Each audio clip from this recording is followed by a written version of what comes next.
বিসমিল্লাহির রহমানির রহিম এর সাধনা।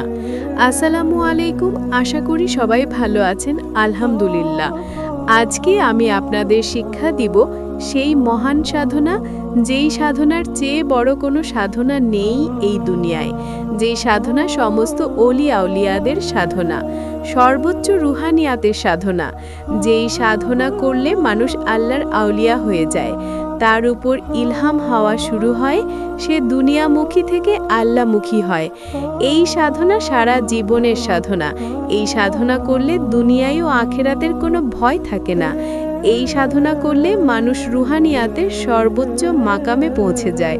এই সাধনা করলে অন্য কোনো সাধনা করা লাগে না, রুহানি জগতে আধিপত্য করতে এবং আল্লাহর বন্ধু হতে। আজকে এই সাধনা পূর্ণ নিয়মসহ শেয়ার করব ইনশাআল্লাহ। সাধনার নিয়ম। যে কোনো দিন থেকেই এই আমল শুরু করবেন। দিনের বেলায় এই আমল করা যাবে না, শুধু রাতেই করতে হবে। রাতে যে কোনো সময় করতে পারে, তবে সবচেয়ে উত্তম হল এশার নামাজের পরে। পাক পবিত্র হয়ে অজু করে পশ্চিম দিকে মুখ করে জায়নামাজে বসে হাতে একটা তসবি মালা নেবেন। তারপর চোখ বন্ধ করে 3 বার তওবা করবেন।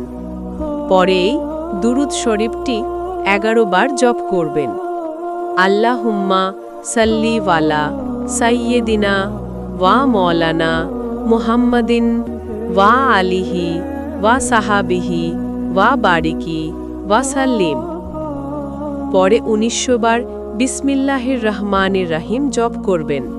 পুনরায় তওবা এবং দুরুদ জপ করবেন। পরে আমি যে মোনাজাতকে দিয়েছি সেটি জপ করে আমল শেষ করবেন। হে আল্লাহ, নিশ্চয়ই আমি আপনার ভালোবাসা চাই। যে আপনাকে ভালোবাসে তার ভালোবাসা চাই। এমন আমল করতে চাই যা আপনার ভালোবাসা পর্যন্ত পৌঁছে দিবে। হে আল্লাহ, আপনার ভালোবাসা আমার কাছে আমার নিজের চেয়ে, আমার পরিবারের চেয়ে এবং ঠান্ডা পানির চেয়ে বেশি প্রিয় বানিয়ে দিন।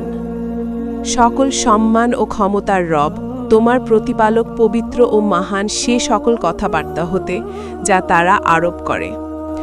শান্তি বর্ষিত হোক রসুলদের প্রতি, আর যাবতীয় প্রশংসা বিশ্ব জগতের প্রতিপালক আল্লাহর জন্যই।